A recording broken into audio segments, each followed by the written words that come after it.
Well, hey, PewterCast fans, Brent Allen, host of the PewterCast, coming to you live from on location. I know this InstantCast is coming out a little bit late, and for you guys, it may not be so instant, but believe you me, for me, this is very instant, because not but about 10 minutes ago, I finished watching the Buccaneers take on the San Francisco 49ers. I'm sorry, I've just finished watching the Tampa Bay Buccaneers come from behind and completely rout the San Francisco 49ers. And to my boy, Stevie Monty G, who is part of the PewterCast Fantasy League, buddy, if you're listening to this, I know you're a big fan of the 49ers, and boo shakalaka, we beat ya in the Paca. Okay, I don't know if that really makes any sense, but whatever, guys. Tampa Bay wins, Bucs win. I'm here on location. The reason this is coming out to you late is, the Bucs were on the road this weekend. I was on the road this weekend, also doing what I do with my job.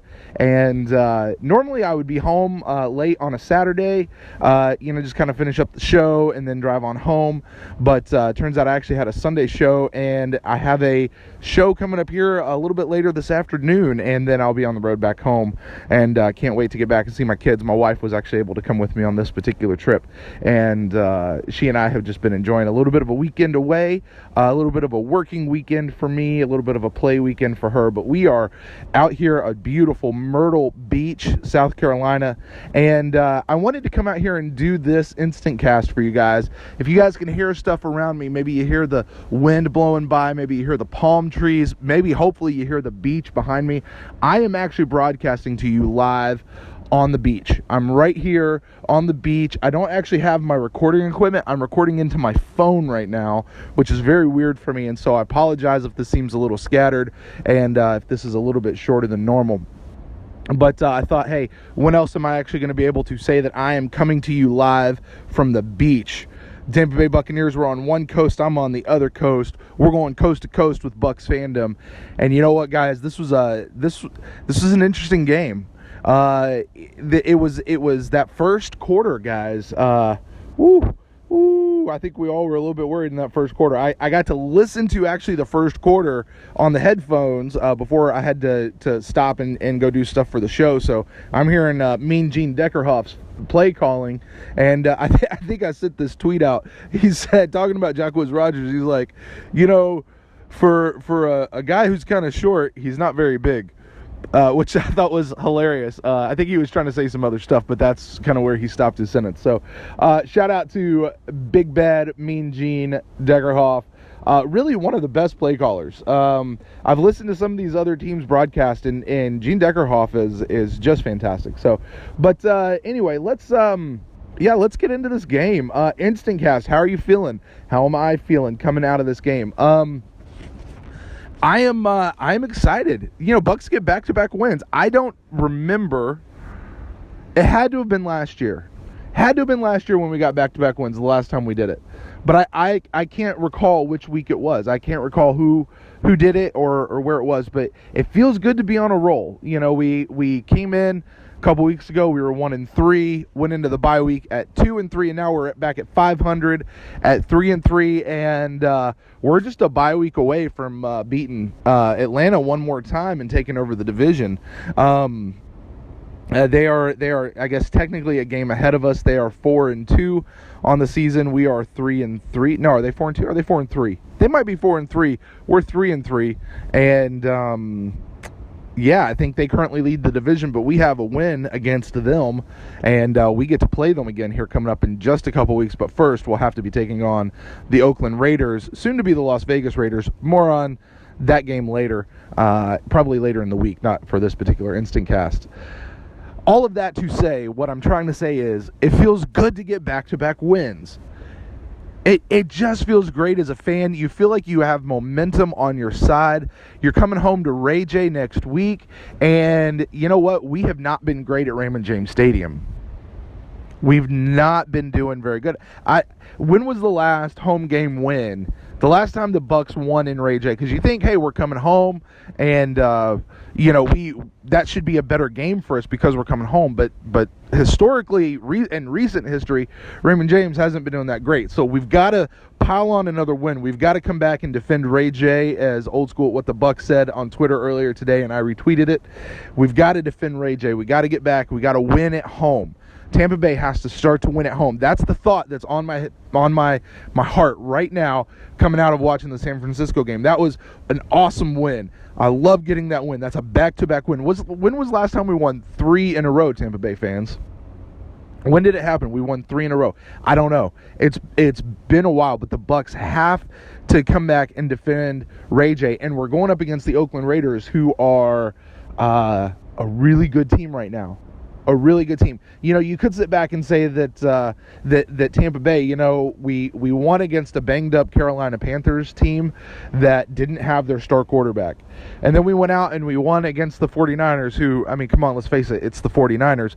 Now, to sit back and say, listen, it's just the 49ers, that's really hard because, listen, there's no easy game in the NFL, okay? The 49ers, for whatever you can say about them, those players that play for the 49ers are still better than any other player who got cut, or at least any other player at the college level.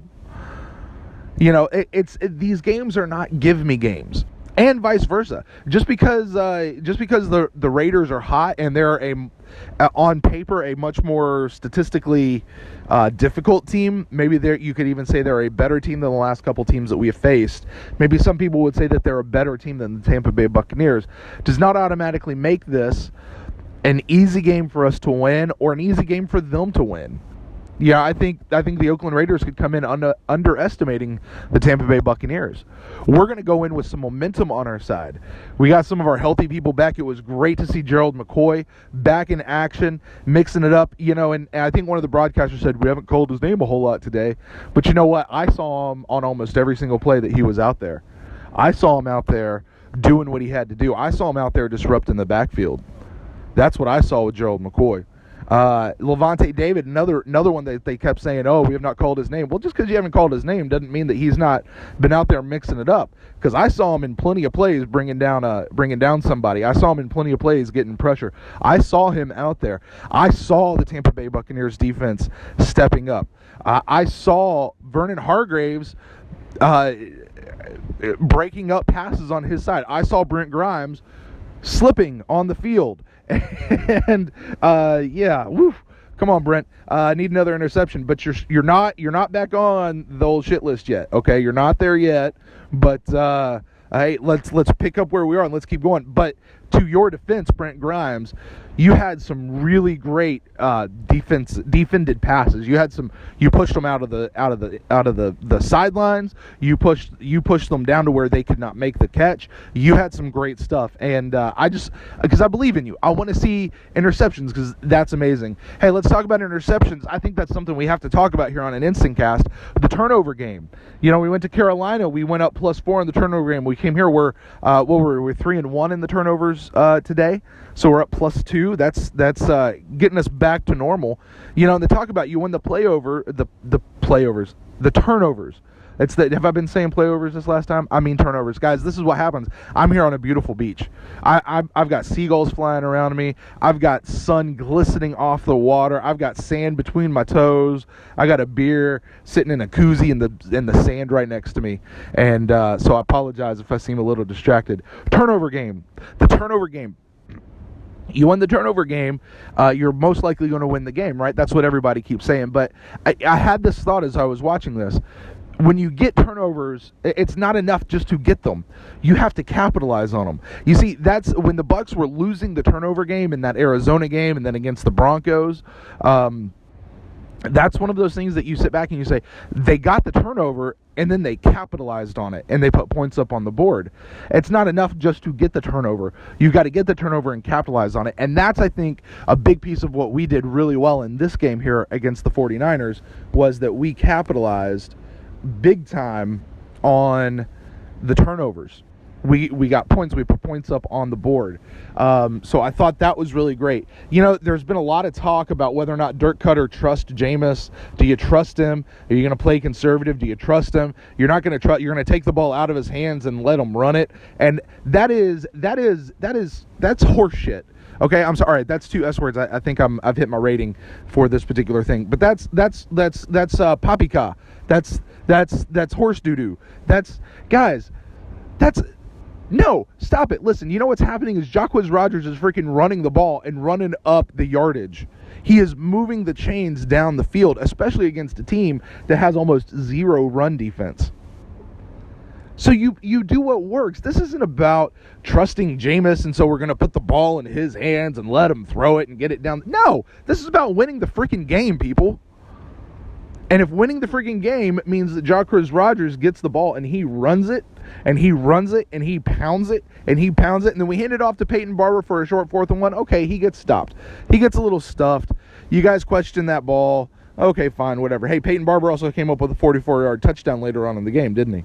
Yeah, this is a guy that, you know, and guys, that's how you make your calls like this. Peyton Barber is designed to be the short down back. Now, the short yardage down back, the guy to punch it through, right? Now, I got to tell you, if it's me, if I'm the coach, I probably would have kept it with Jacquizz if Jacquizz was not winded. Because I'll tell you what I saw out of Jacquizz today that we didn't see in the Carolina game was they took him out and they gave him a lot more breathers. And I saw him on the sideline, huffing some wind, catching his breath, and rightly so. So they were cycling their guys out. Antoine Smith, I thought he came in. This is his first week playing, I think, with the Bucs, and he impressed me. I really liked him. Peyton Barber was really fun to see. He's a guy we've been with since the preseason, and loved seeing Peyton Barber out there. But listen, you go out, you practice, you game plan, and in practice, somebody's hitting these little short down chunks, and that's Peyton Barber, and you say, listen, when we get into this situation, that's who we're going to go to. And then you get into the game, and that's who you go to.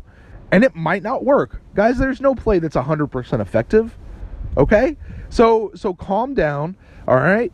This was part of their game plan that they had coming in from practice, that this is who they're going to go, and this particular time it just didn't work. Okay, so let's calm down. That was probably not a bad play. You listen, I love the cojones on Coach Cutter to look at a 4th and 1 situation and say we're going to go for it, especially that early in the game. I loved it. I hate when they get to a 4th and 1 and they go to punt it. It just feels like such a waste because come on, guys, it's 1 yard. At least try. At least give it a shot. I mean, you want to talk about not having faith in your quarterback or having faith in your offense. That's when you pull them off the field and send it as a punt down the field. You know? I mean, my word.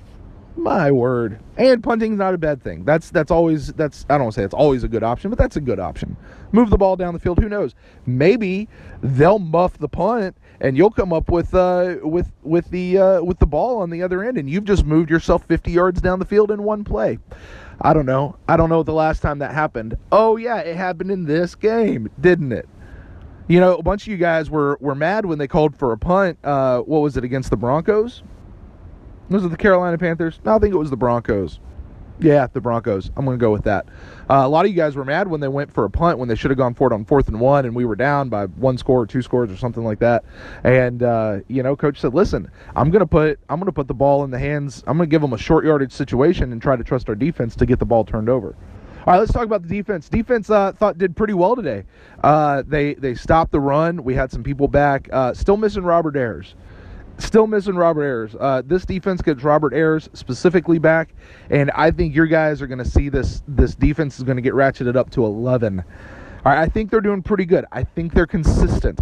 I think things are starting to lock in to place with Mike Smith and this defense. He's calling good plays, it seems like. The players are settling in. Injuries, I know we're coming off the bye week, but injuries seem to be kind of mellowing out. The backups have stepped up. You know, it feels like we don't have as big of a drop-off from our number ones to our number twos anymore, to me. So, yeah, I loved watching that. Let's roll over to offense real quick. Man, that opening quarter aside, guys. That was a scary quarter. But offense on the rest of it, you know, Jameis went out there and he commanded his a presence out there on the field. And by the way, he threw a lot in this game. You know, he didn't just run the ball. No, we ran the ball a lot, but he also threw a lot. And you know my favorite play? I think I saw somebody tweeted out earlier that Jameis had said the best thing that Coach Bajenkin had said to him was, when you have a tall receiver out there, just throw a tall ball. I thought that was, or when your receiver's tall, throw a tall ball.